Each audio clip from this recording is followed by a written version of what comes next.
FPL is finally back, and probably the most exciting it has been so far this season, with the return of Kevin De Bruyne and Ivan Toney, and also big injuries to the likes of Mo Salah and Erling Haaland. It is shaking up the template and has made us question whether we need to sell some of the big guns like Ollie Watkins. So in this video, I'm going to discuss my Game Week 22 transfer plans, what I plan on doing with Erling Haaland going forward, and of course Mo Salah. So as always, if you're looking forward to today's video, please do consider dropping a like. We're aiming for 250 on this video.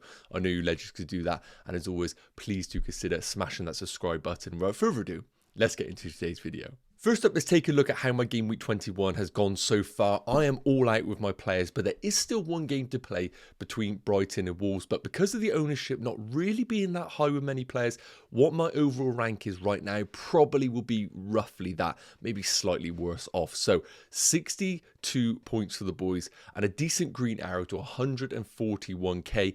Previously, I was about 180k, so it's a pretty decent green arrow considering some poor performances from some popular players. But also, we need to talk about the monster haul that we saw from a certain Gabriel. So 62 points in total. Areola, West Ham just continued to be a problem defensively. Didn't get any heroics this week from Areola. The defence is where they really stepped up. Pedro Porro with that 6-pointer. He did auto sub into my team, but I kind of just done it for a bit of fun, knowing that Trent wasn't going to play. Saliba with the 6-pointer, but of course, Gabriel with that 17-pointer, and it could have been more if they did allow the goal to stand for him, but obviously he picked up the assist instead. A little bit questionable there, but we aren't complaining with 17 points. And finally, after so much pain of double Arsenal defence, we've been rewarded with that monster haul. I know a lot of people do own him, but it is great to own him this game week. Looking at the midfield, a bit okay. Gordon with the 7-pointer, that was the big differential this week. A lot of people have moved away from him. I'm still pretty happy owning him at his price point right now, especially with the fixtures coming up for Newcastle. Garnacho is one of the two transfers that I made. Again, I wasn't really bringing him in thinking that he's an unbelievable FPL asset. He was basically to enable other moves later down the line, and also knowing that he definitely is underpriced, playing in that Man United team off the right. Yes, he didn't get much joy in their previous game week, but he was playing up against one of the best young fullbacks, not only in the league, but maybe in the world, in Udogie, so I wasn't expecting too much from him. And he's perfectly fine in this team for now, with some decent Man United fixtures coming up. Cole Palmer with the 10-pointer. I doubted him, but mainly because I doubted Chelsea as a team. Half of it was right, but obviously I forgot that Cole Palmer is the only one that's performing right now in that Chelsea team, stepping up with another penalty. He was my vice-captain. It was very close between him and Bukayo Saka, but I did lean towards Bukayo Saka, who only got 3 points, obviously double into 6. In a 5-0 win for Arsenal, I was hoping that Saka would be in there. I don't think we need to kick ourselves if he went for Bukayo Saka. If I told you it would be 5-0 Arsenal, you probably would assume he would be in and amongst it. So there is a discussion to be had about Bukayo Saka, whether he is worth it right now in FPL, and I will touch on that because of course I do own him. And my other transfer was Phil Foden this week. Again, a bit of a disappointment with only 2 points, but he did play really well, and it gives me an investment into that Man City attack while Erling Haaland is still out injured, and obviously Kevin De Bruyne being quite difficult to afford right now in the game at 10.5 million. So I'm more than happy having Phil Foden, even though he did not return in Game Week 21. And the real big disappointments was Ollie Watkins and Dominic Solanke. Now, both of these are entering that kind of territory where it's almost scary to sell them. Watkins was nearly 100% owned this game week when we take into account captaincy. And Dominic Solanke is also really highly owned. Both talisman, both going to play 90 minutes, but both disappointing in this game week. And another conversation that I need to have with my team. So, 62 points. I'm pretty happy with how the team is looking right now, but of course we do have some big topics to talk about, like the return of Erling Haaland soon, the emergence of Kevin De Bruyne and Ivan Toney, and whether we need to start making a contingency plan for if Mo Salah is going to be out long term. So let's deep dive into some of my transfer plans now, and let me know in the comments, how did you get on in Game Week 21? So even though I don't own Mo Salah in FPL, it's really important to keep tabs on his current situation right now. For those who don't know, he's been off in the Africa Cup of Nations, but there's been a bit of a curveball right now because one, Egypt have been doing pretty poor in the Africa Cup of Nations, but even more importantly, Mo Salah has now left the competition due to injury. Now, he sustained a hamstring injury. We were expecting him just to stay out there and hopefully be available the following game, but it looks like it is much more serious than that. Now, we've got a quote here from Fabrizio Romano, and other reporters have just basically said the same sort of thing. And he has stated that the Egyptian FA have announced that Salah has travelled back to Liverpool to have some treatment on the hamstring injury. And the Egyptian national team hope that if they qualify for the semi-final, he will then return to the team. So our assumption right now is that Mo Salah is going to be out for at least the next few weeks or so. So what I'm going to do is going to put up the fixtures for the African Cup of Nations semi-final and final, and also the Liverpool fixtures to get a bit of an understanding of when we can expect Mo Salah to return. So looking at this right now, the 7th of February is the African Cup of Nations semi-final. So based on this quote, let's just assume Mo Salah isn't even available until that date. So that's going to rule out game week 22 and game week 23. Now, realistically, I don't think we were even planning on buying Mo Salah over that period. Game week 24 was always the fixture that we had in our heads thinking, oh, that's a great fixture. Maybe it's time to bring him back. Now, if they're hoping that he could be back for the semi-final, we don't even know if he's actually fully fit for that. And if Egypt do get knocked out early doors, Liverpool might just take their time, get Mo Salah progressed for availability in game week 24-25. But with Liverpool playing quite well with their attackers and the likes of Darwin Núñez and Diogo Jota, is Burnley at home even a fixture that you want to rush Mo Salah back into? We don't really know the answer to that, and that is the problem right now, is the uncertainty of the situation. Realistically, we think that game week 24 is a possibility for him to return. But what we do know is that there is a chance that game week 25 will become a double if Liverpool progress to the Carabao Cup Carabao Cup final. I do apologise. Now, with that, game week 26 will have to be postponed due to the final, and we think that maybe the Luton game will get pushed back into game week 25, creating a double game week of Brentford away and Luton at home. And if Mo Salah is fully fit available for game week 25, that is a fixture that feels almost impossible to ignore him in. So if you currently don't own Mo Salah right now, similar to myself, you forget about him for the next 2 game weeks, even if there is a chance of him being available for Arsenal away. I just think you don't take the risk on his fitness. Then we approach game week 24 with a little bit of space of press conferences to understand whether he is available. And I think then we make a judgment then and there. For me, based on these quotes, I think I'm just going to focus on a plan of bringing him back in for game week 25. And with that said, I think we need to start spending the money in the bank. I don't think we need to be sitting on tons of cash for 3 game weeks, because then all of a sudden our squad is just going to be weak every single time. And then we're going to be thinking to ourselves, when is Mo Salah back? And if he does have a setback, it could be game week 26 or 7 he's back, and you've been sat there with all this money in the bank, not really needing to spend it, of course, unless you need Erling Haaland in your team.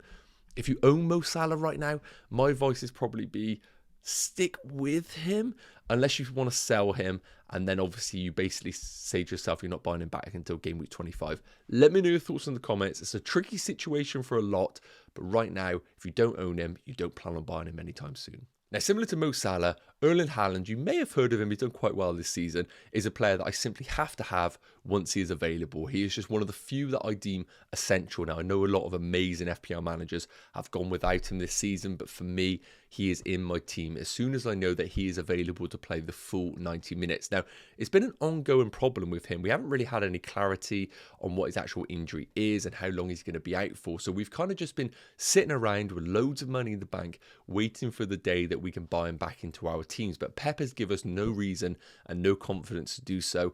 We've seen him in training at times, but he hasn't been named in a squad at all. So it's been a bit of a problem. Now, Man City have had a bit of a break. Maybe he's built up confidence, built up fitness to be available for Man City once again. Now, the beauty of this, because of course the fixtures coming up are just unbelievable. Game week 22 at home against Burnley, I want him for that if he's available.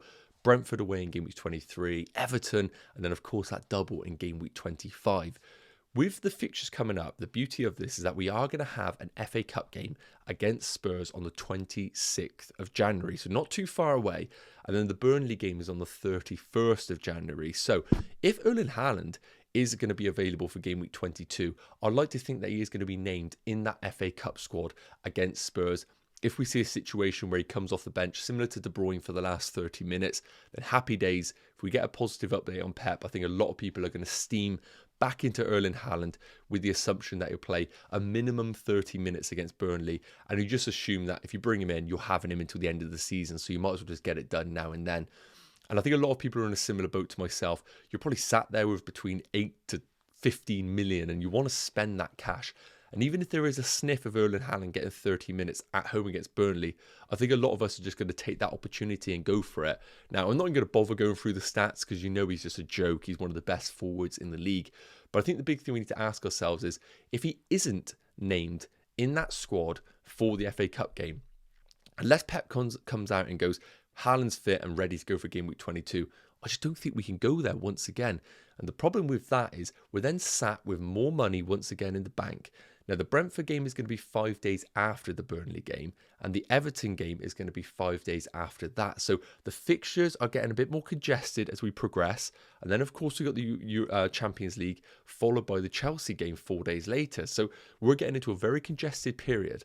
I don't think they can simply just chuck Haaland in and he's going to play every single game until he is fully fit. So my advice is this right now. Wait until the FA Cup game. Hopefully we get an update on Erling Haaland. But if he doesn't play that game and we get no positive update on Pep, I think game week 22, we ignore Erling Haaland once again. But if you're like myself, I still want him back in my team as soon as he's available. So we need to be a little bit careful on what we do with our spending, because if we invest all of our cash into other players, you're going to have a really difficult route back to Erling Haaland. Now, on the subject of forwards, we need to talk about these two because they're quite highly owned in the game and have been a little bit disappointing of late.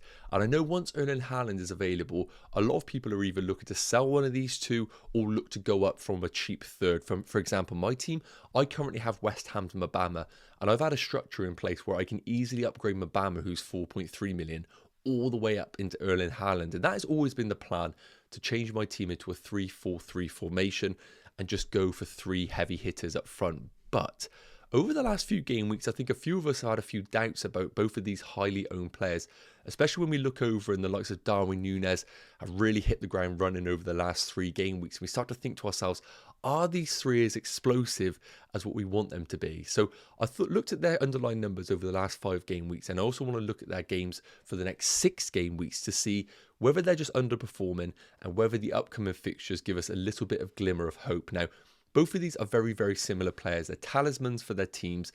Only problem is Watkins isn't on penalties, whereas Dominic Solanke is. So that is a big factor as well when we are considering the 2 players. And of course, I would class both cash cows now based on their price points, especially Ollie Watkins, who's now 8.9 million. I imagine a lot of people have built up a lot of funds in him. And he's a very easy transfer to do Watkins to Erling Haaland this week if he was to be deemed available. So first up, let's take a look at Dominic Solanke. Over the last 5 game weeks, he's had a 0.58 XG per 90, which is really solid. And he's never been a player that has necessarily been a chance creator in his team.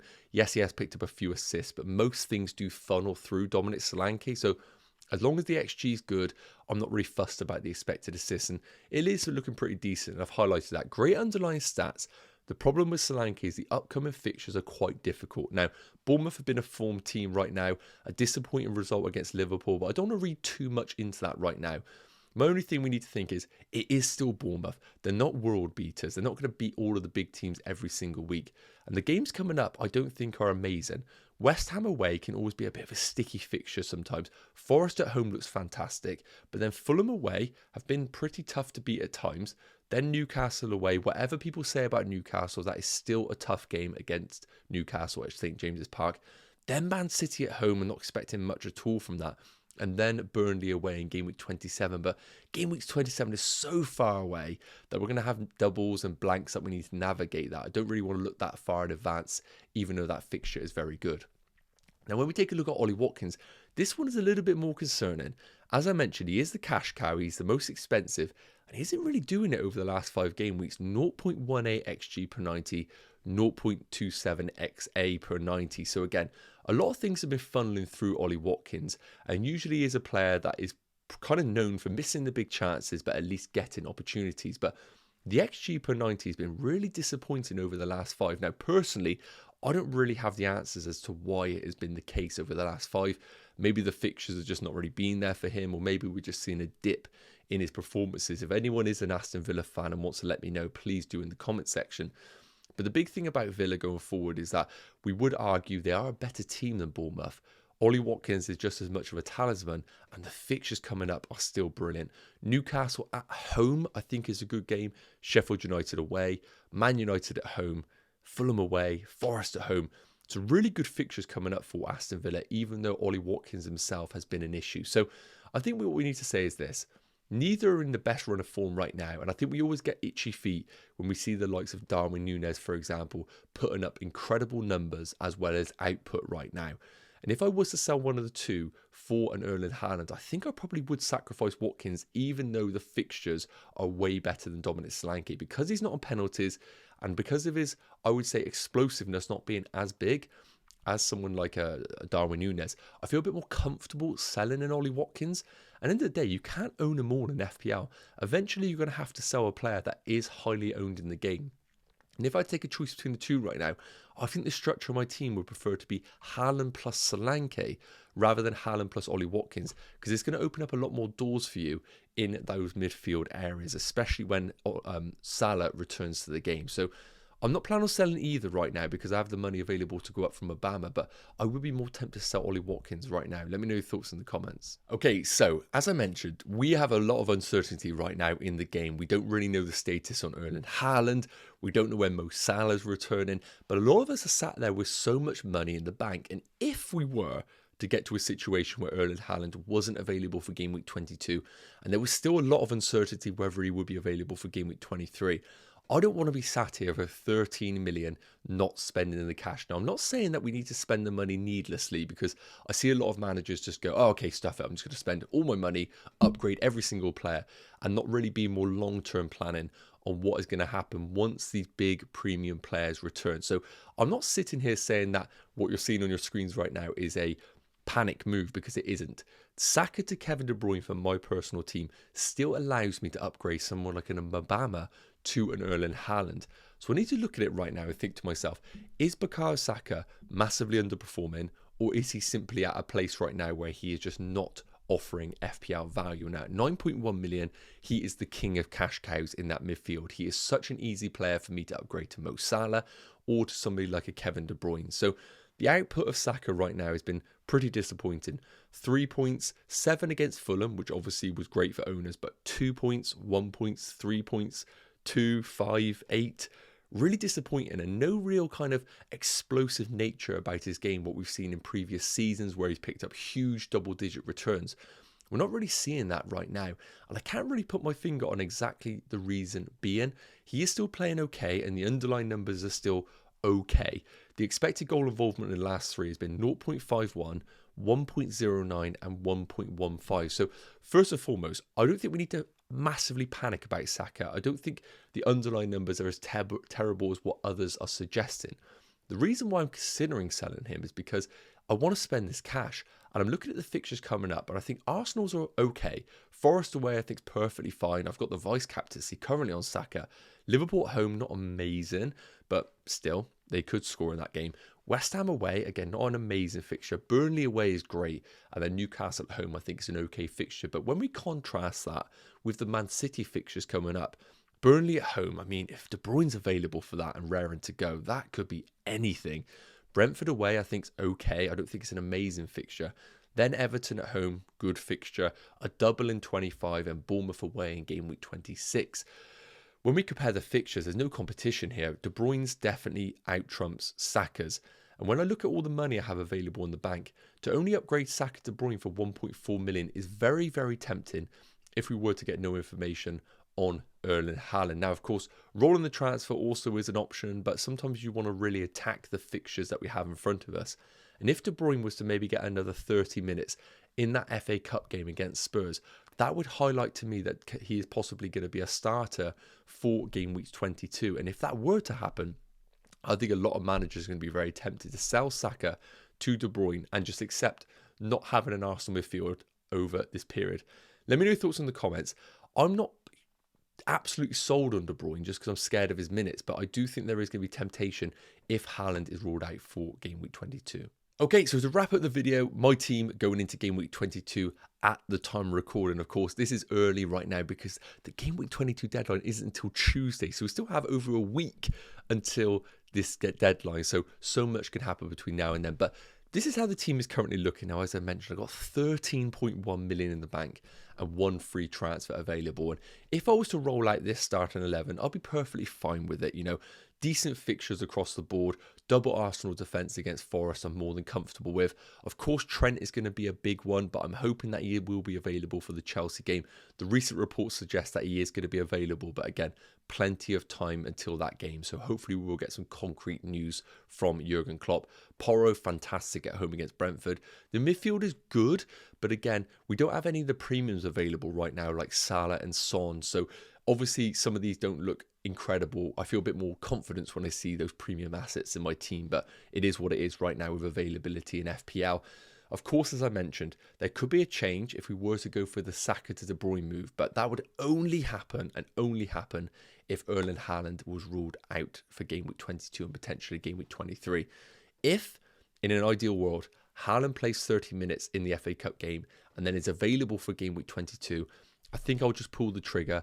I will go with my original plan of selling Mbama, who you can see on the bench, upgrading him all the way into Erling Haaland, and then I probably would be in a situation where I'd bench someone like a Saliba, go for a 3 at the back, 3 big guns up top, and go for a 3-4-3.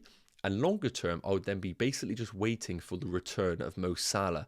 And then in that situation, I probably would look to sacrifice one of either Watkins or Solanke and shift the formation once again back to a 3-5-2 formation, because I still think the midfielder is where the value lies. So again, a lot of time between now and the deadline for a lot of things to happen and updates. So make sure you are following the channel, as I will update you with any transfer plans that I do have in place after the FA Cup games and the Carabao Cup games. But that is the plan right now, Mbama to Haaland, subject to injury news. Yes guys, okay, that is going to wrap up today's video. It is so good to be back after such a long break. Now I know the game week 22 deadline is still quite far away, but regular content is back on the channel. I'll be doing a game week 22 wildcard team, a deep dive into some of the differentials that we could bring into our side. So there's no better time to be part of the channel. So make sure you do drop a like on the video, and of course subscribe. It'd be awesome to have you on this journey for the second half of the year, because with all these fixtures coming up, you're going to want a little bit of help along the way, and I am your man. So